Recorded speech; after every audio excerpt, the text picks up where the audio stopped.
L'histoire, elle est même écrite dans la Bible. Mais quand vous voulez transformer ça en politique actuelle, quand vous voulez établir un État, eh bien, vous faites ce qui vous est politiquement possible. Vous laissez l'idéologie et la religion à côté.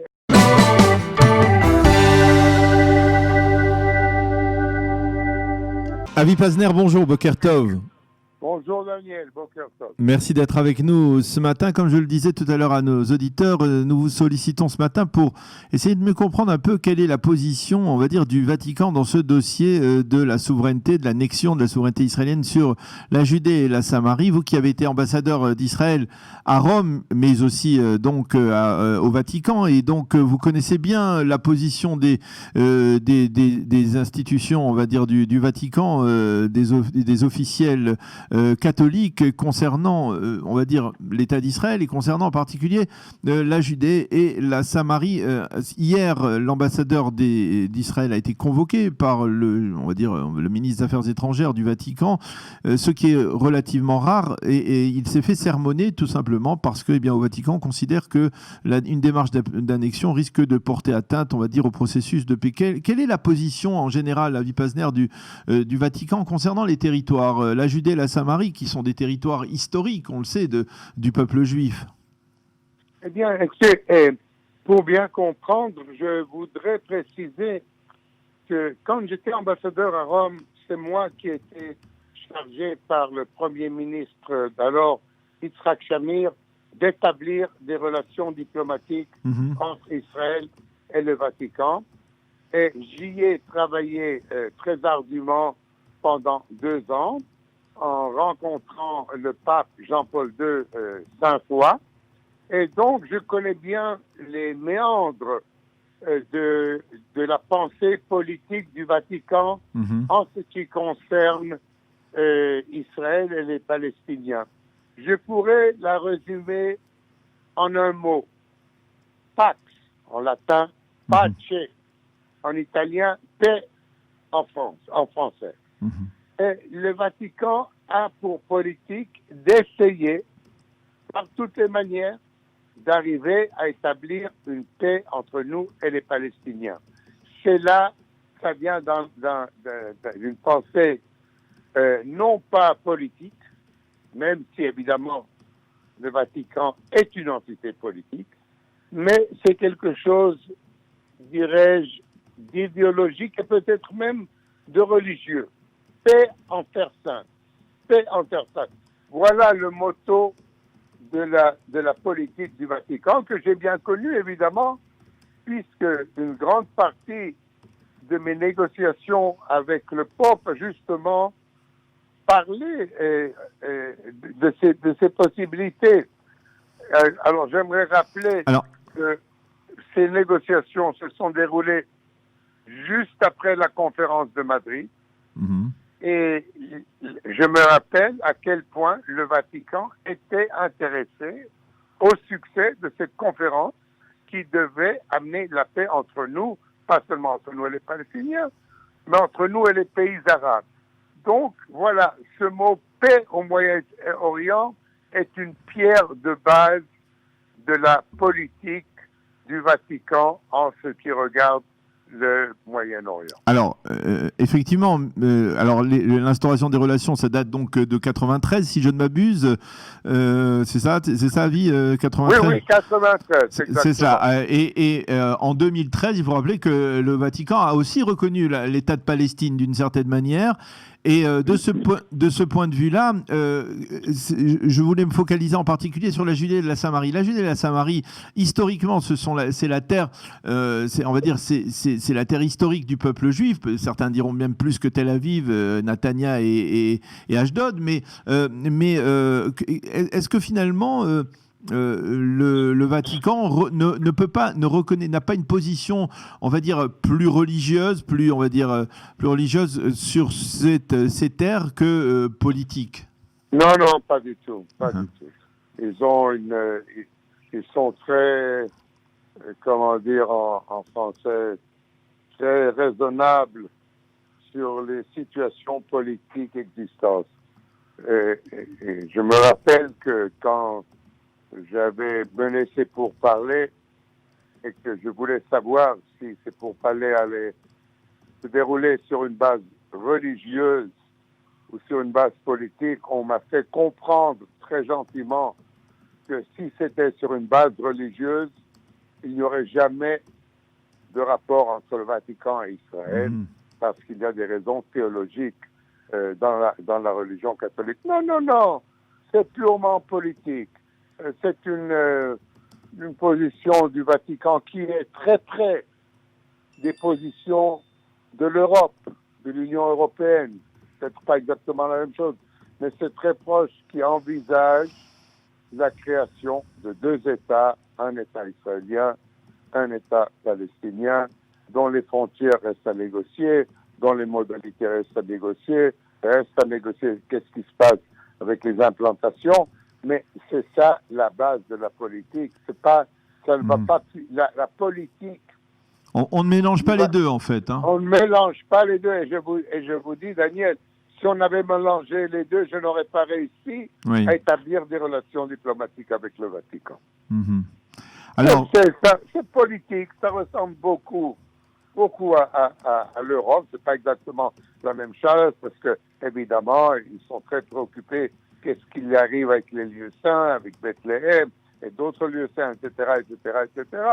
Mais ça ressemble beaucoup à la politique européenne. Et dans le fond, c'est justement ça, établir 2 pays, 2 nations, une nation israélienne, une nation palestinienne. Et ça a été leur politique depuis la reconnaissance de l'État d'Israël, comme vous l'avez dit, en 1993. Donc c'est vrai que si la reconnaissance de l'État d'Israël, c'est une reconnaissance politique, ça leur permet de se dédouaner par rapport à leur approche au niveau religieux, qui est plus problématique. Absolument. Mais je peux vous dire aussi une autre chose. Aussi, la politique d'Israël est basée principalement sur des réalités politiques. Et vous voyez que c'est pas facile de vouloir instaurer cette annexer vous comprenez, c'est très gentil pour tout le monde de savoir que oui, nous avons un passé, nous avons une histoire, elle est même écrite dans la Bible, mais quand vous voulez transformer ça en politique actuelle, quand vous voulez établir un État, eh bien, vous faisiez ce qui vous est politiquement possible. Et vous laissez l'idéologie et la religion à côté, elles existent. Mais ce qui prime, c'est la politique, et c'est la même chose pour le Vatican. On ne peut pas se baser sur la Bible pour construire une politique. Une politique, c'est une politique d'intérêt.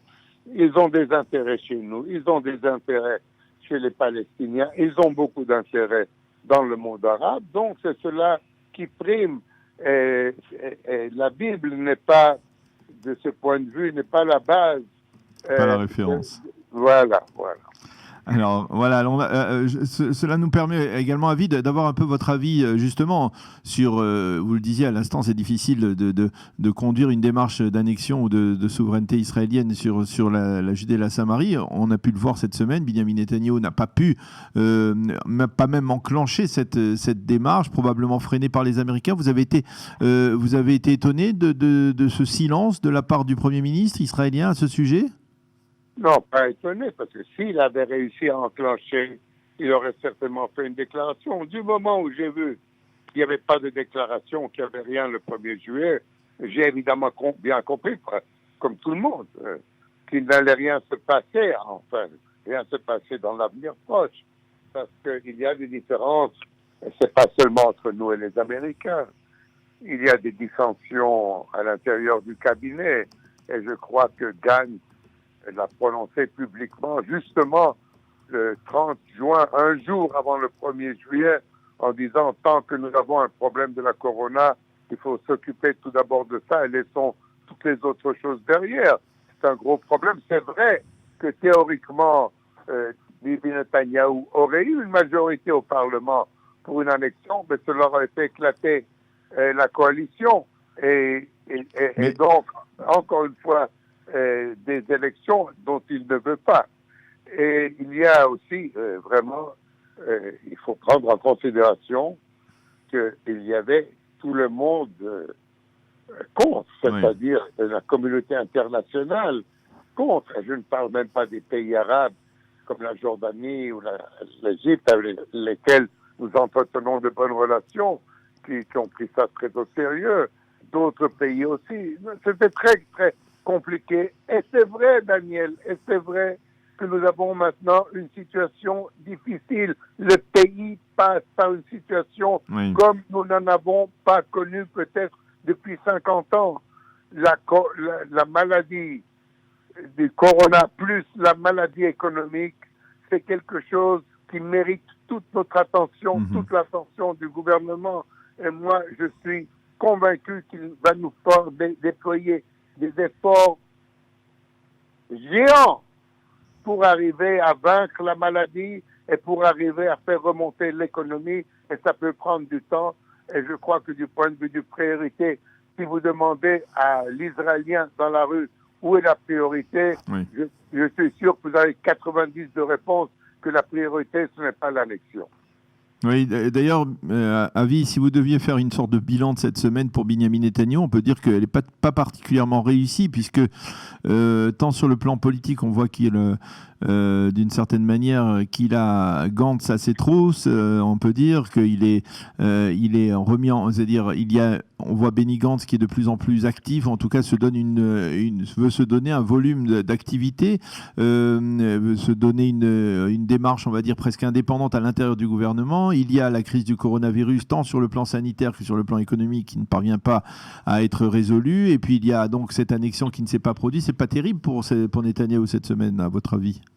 J'ai trouvé un peu Netanyahou l'ombre de lui-même cette semaine ou ces 2 dernières semaines.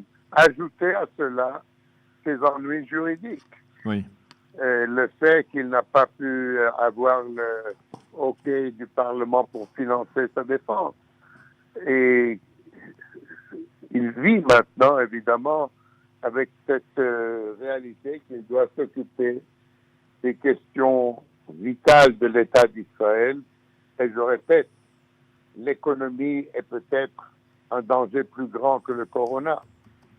Comment peut-on faire repartir une économie qui est retombée à zéro? Et là, vous avez une coalition difficile à manager, puisqu'ils sont paritaires, même si, je le répète, Netanyahou, sur des questions de principe comme l'annexion, pourrait avoir une majorité à la Knesset, mais là, il lui faudrait aller à des élections dans une situation épouvantable. Oui. Épouvantable. Alors, j'ai trouvé Netanyahou pas de très bonne humeur. Non, pas de très bonne humeur. Ce n'est pas le Netanyahou brillant, avec un sens de l'humour, même pour expliquer des choses qui ne sont pas drôles. Oui, il passe par une période difficile et on peut bien le comprendre. Si vous ajoutez tous ces problèmes à ses problèmes personnels, au fait qu'il ne sait pas si dans 4 mois, Trump reste à la Maison-Blanche ou s'il reçoit un Biden avec un parti démocratique d'où souffle un vent froid à l'égard d'Israël, je peux comprendre qu'il soit préoccupé. Eh bien, Avi Pazner, merci beaucoup d'avoir été avec nous ce matin sur Studio Kalita, nous avoir aidé à me comprendre, on va dire, la position du Vatican au sujet de l'annexion de la Judée et de la Samarie, et de nous avoir donné votre avis sur cette semaine, on va dire, d'actualité extrêmement brûlante et préoccupante. Merci d'avoir été avec nous ce matin. Merci. Shabbat Shalom. Daniel. Shabbat Shalom.